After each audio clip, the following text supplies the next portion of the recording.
Let's talk this Thunderbolt situation. Let's get into this Thunderbolt situation, right? Let's see what the T-Bolt's talking about.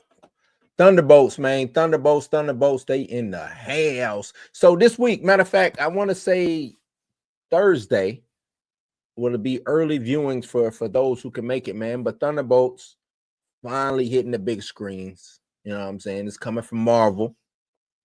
We're gonna talk about the asterisk. You know what I'm saying? Is Marvel gonna shift away? You know what I mean? Or are they gonna do something different? Let me get this off of the screen real quick. Are they finally going to shift away from being quippy heroes, right? That type of formula. Do we even care about this Thunderbolt situation? And does this mark a new direction for the MCU? A lot of people saying, I'm seeing the reviews, a lot of people saying, oh, they back. Marvel is back. Now, you know me, as a big fan of Marvel, as a huge fan of Marvel, I want to see them win. But they got to be on the up and up. They got to be, you know what I'm saying? I think they got to do certain things differently. So I don't know if they necessarily doing that, but it is what it is, man. It is what it is. So let's get back to it. Let's talk about this Thunderbolts, man. Let's talk about it. So you know, we got Thunderbolts with the asterisk. What does that mean? Vanity's review has come out. You know what I'm saying? If you read the review from Vanity, but it's been a lot of reviews circulating anyway. But Vanity's review came out, called it a ragtag rethink of the Avengers. Like, this is the Avengers light, I guess you want to say, that they putting together. You know what I'm saying? It leans into chaos and trauma instead of the traditional heroism that we normally get from an Avengers movie. This is what they're saying over their Variety. Now, we know that the asterisk is just a punctuation mark, but for this, it's an actual statement. It means something, right? It means something.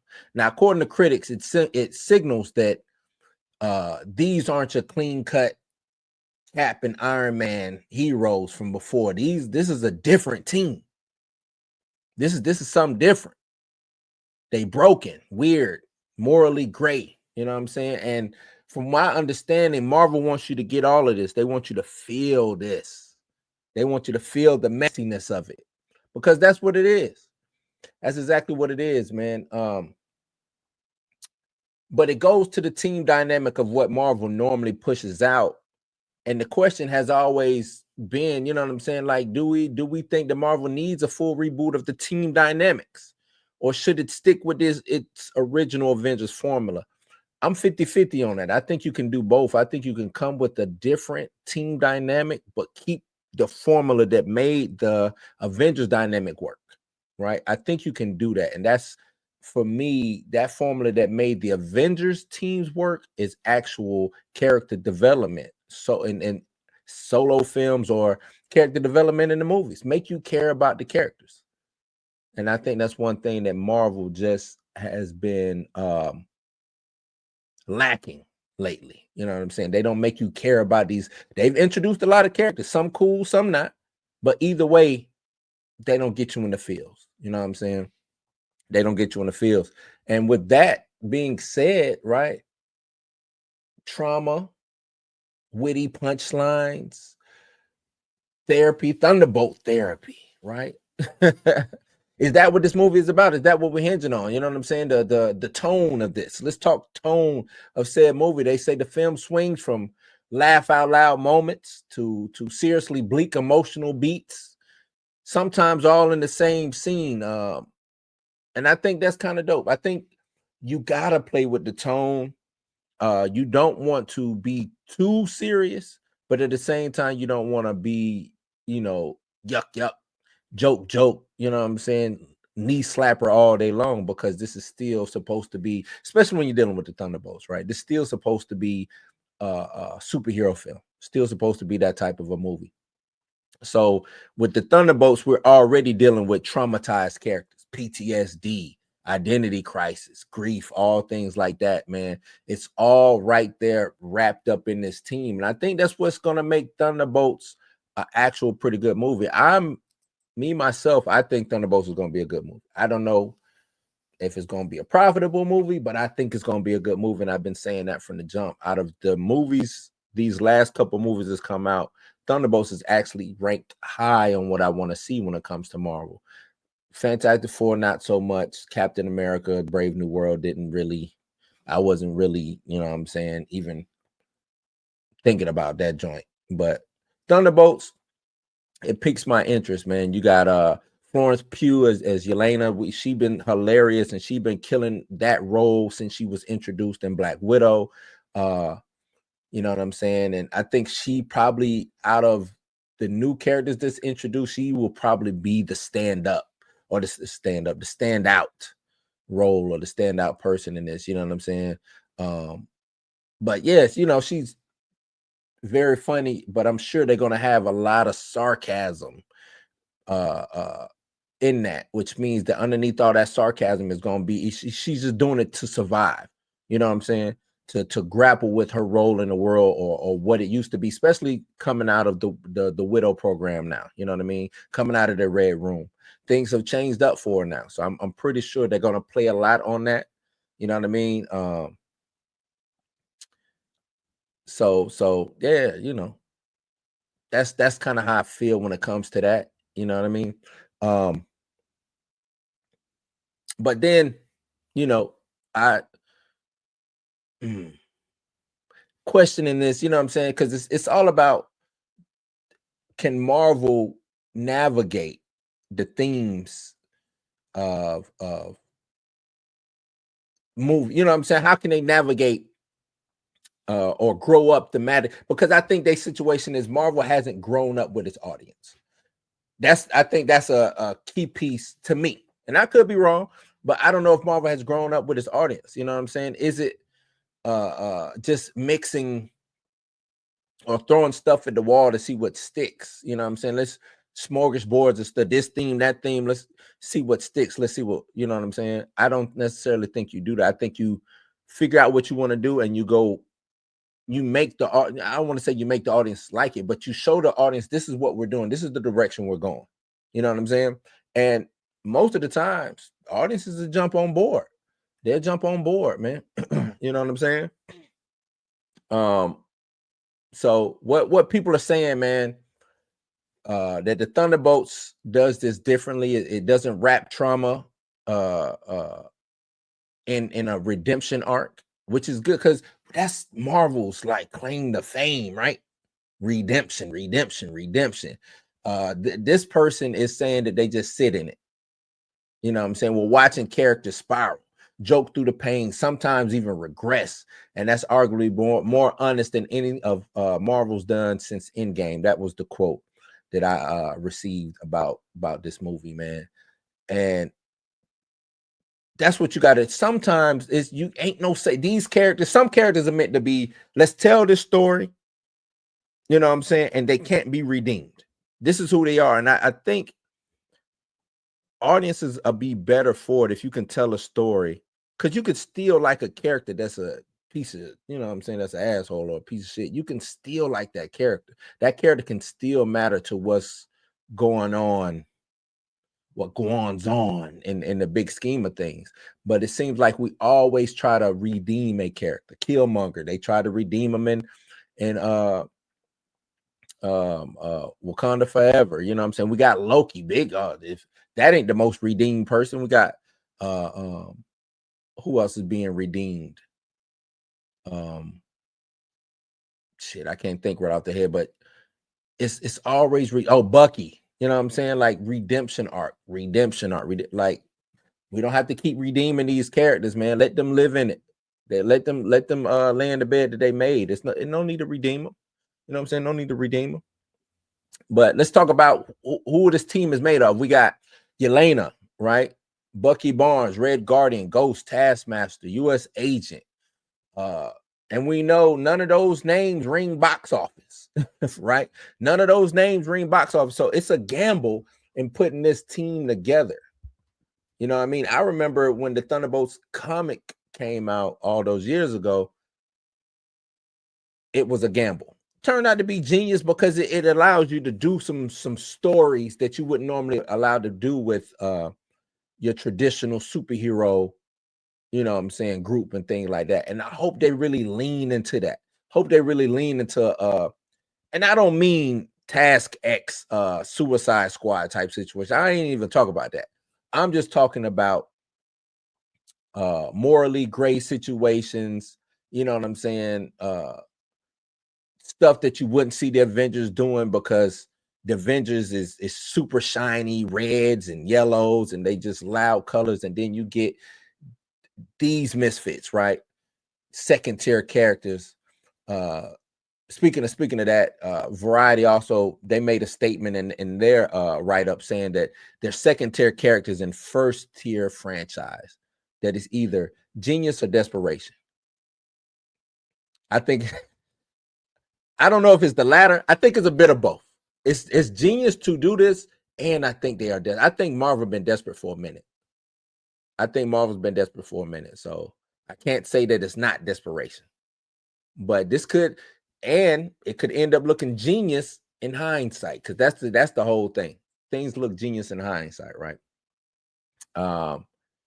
So is Marvel using these B-list characters to take narrative risk, or just trying to save money and stretch the IP catalog? I hope they're doing it to take narrative risk. Because Marvel, the thing is, Marvel has taken risk, just not to me. They've taken risks. They just haven't narratively sewn it up to where we want to see that risk reap benefits and get a reward, because we don't get we get Eternals, right? Big risk.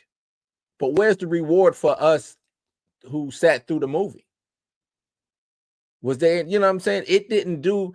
Eternals should have changed the world of the MCU. That's how big that film should have. It kind of felt that way, but you leave like scratching your head. Is And then as we continue forward, nothing comes from that. Up until we get to Captain America: Brave New World, they kind of address it, but how many years removed? This should have been. This was something like that happening. Should have been, if y'all were around doing 9/11, if y'all were grown or in your college years when 9/11 happened. That changed the world. The way the world operated changed. I didn't feel that in the MCU when Airsom the Judge shows up big, you know what I'm saying, in the sky and says, "I'll be back, you'll be." Nothing changed from that. Nothing. Nothing. You know what I'm saying? So I think that's a situation that they got to rectify. That's something that they got to do. But do we need B team movies right now? Because the real world feels broken. So why not do B team? You know what I'm saying? The audience might resonate. The audience might resonate because they might see them as the everyday man. Yeah, they got some super soul, but for the most part, even in the trailer, they said all we can do is punch and shoot. All we can do is punch and shoot. That's it. All we can do is punch and shoot. All I can do is punch and shoot. Right? All the everyday man can really do is punch and shoot. Maybe be a super, throw some athleticism in there, flip a little bit or something like that. But the average man could just punch and shoot. The average woman could just punch and shoot. So maybe it resonates with the fans when it comes to that. You know what I'm saying? This cinematic style that they shoot it in, I think it looks good. You know what I'm saying? I think this is something we talk theme and tone. I think that's what you do. Grit and grunge, kind of gray, just washed out colors. I think you do that, man. You know what I'm saying? It's grungier than usual. Then, like I said, the Marvel fare of the bright yellows and stuff like that, the reds. This is gone. You know what I'm saying? This is grunge style, grit. You know what I'm saying? No glossy cityscapes and chirpy soundtrack. We get this low lighting, shadow interiors, the fight choreography that feels like you tired. You know what I'm saying? It make you, and which it should be like that. It should feel like they really getting to it. You know what I'm saying? It should, and I'm just talking from the trailers. I ain't seen it yet, but from what I've seen, the some of the behind the scenes stuff, the extra footage that I saw, it makes you, you know what I'm saying, watching it, it makes you a little exhausted. Like, damn, they getting their ass whooped. Or such and such is losing this fight. Like, you should feel like that. You know what I mean? Because you're not supposed to cheer with every punch. You're supposed to feel it. You're supposed to feel the weight of the punches, the gravitas. You know what I'm saying? You're supposed to feel it. Supposed to feel it, man. But they say that the pacing drags. Like I said, I'm just reading these, what Variety wrote, these reviews. Say the pacing drags in the second act, and that the scenes that feel like deleted Hawkeye episodes. And I like Hawkeye. Hawkeye was one of my top first Disney Plus joints. I still rated in the Disney Plus, it's top, it's up there for me. It's up there for me. So Marvel is still struggling with its editing bloats and its editing situations, which, I mean, you know, they got to do. For me, like the excuse, you can't have the excuse no more. Y'all too many years in. Y'all should know how to edit. Y'all should know how to revise a script. Y'all should know how to do reshoots. Y'all should know how to do that. So pull your skirt down, because your drawers are showing. You know what I'm saying? Like, it's time. It's time. So what does this mean for the MCU? What does this mean for the MCU? Is it too weird for casual fans? Is it too subtle for those who came for the kaboom and the excitement? To me, this would be the film that Marvel probably should have started off post Endgame. You know what I'm saying? To test the waters. What they kind of did with Black Widow. And I think Black Widow deserves, especially if this movie does as good, or if this movie is as good as I think it's going to be, I think Black Widow deserves some type of apology, right? That's what I think. But I think this movie feels a little bit more human. It's more down to earth. I just what I get from the trailers. So the thing is, this is gonna make a lot of people ask the question: who should lead the Avengers going forward? Yelena or Bucky? That's probably gonna be everybody's thing when it comes to this, right? Who should lead? Yelena, Bucky? I don't know. Me myself, I don't think they should. This is fine. Now it's fine, but I think coming off the gate, I don't think they should have won Avengers. I think they should have cleansed the palette a little bit to get away from Avengers type stuff and build up another set of you know what I'm saying, like whether it was the Fantastic Four, whether it was the X-Men, just build up another sector of things, you know what I'm saying? So I think that would have been the best thing to go. And I could be wrong. But hopefully this works, man. Hopefully this is it. You know what I mean? Because it needs to be. It really needs to be, man. Thunderbolts. Are y'all going to see it? Let me know in the comments down below if y'all going to see that. Let me